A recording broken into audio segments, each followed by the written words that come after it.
আমি শুনেছি সেই সোনালি সকালের গল্প, যেখানে রজনীগন্ধা ফুটেছিল স্বাধীনতার স্বপ্ন নিয়ে। সেই পুষ্পমাল্য পিষে দিয়েছে কিছু রক্তচোষা কালো পা। আমি গতকাল স্বপ্নে দেখেছি এক বুক প্রশান্তি, এক বুক সবুজ নিঃশ্বাস বয়ে চলেছে আমার সর্বাঙ্গ দিয়ে। স্বপ্নভঙ্গ সকালে দেখি বক্ষ পরে রক্ত গঙ্গা।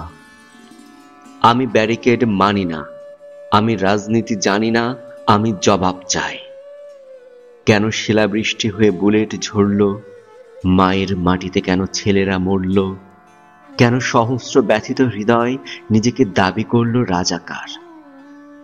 তারা এতটাই অন্ধ, অজ্ঞ, অকাল কুষ্মাণ্ড, তারা প্রহসন বোঝে না, তারা বুকের ক্ষত দেখে না, তারা কোথায় পেয়েছে বঞ্চিত করে বাঁচিয়ে রাখার অধিকার। এতদিন যদি বেঁচে আছি ভয়ে, আজকে না হয় মরব সুখে। রক্ত থেকে ফিনিক্স হয়ে উড়ব সবাই স্বাধীন বুকে।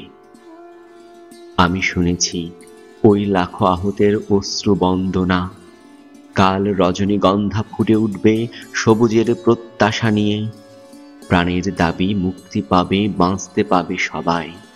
শুধু 1 কোটি বছর, শুধু 1 কোটি বছর চিরশোক হয়ে বেঁচে থাকবে আমার রক্তাক্ত চুলায়।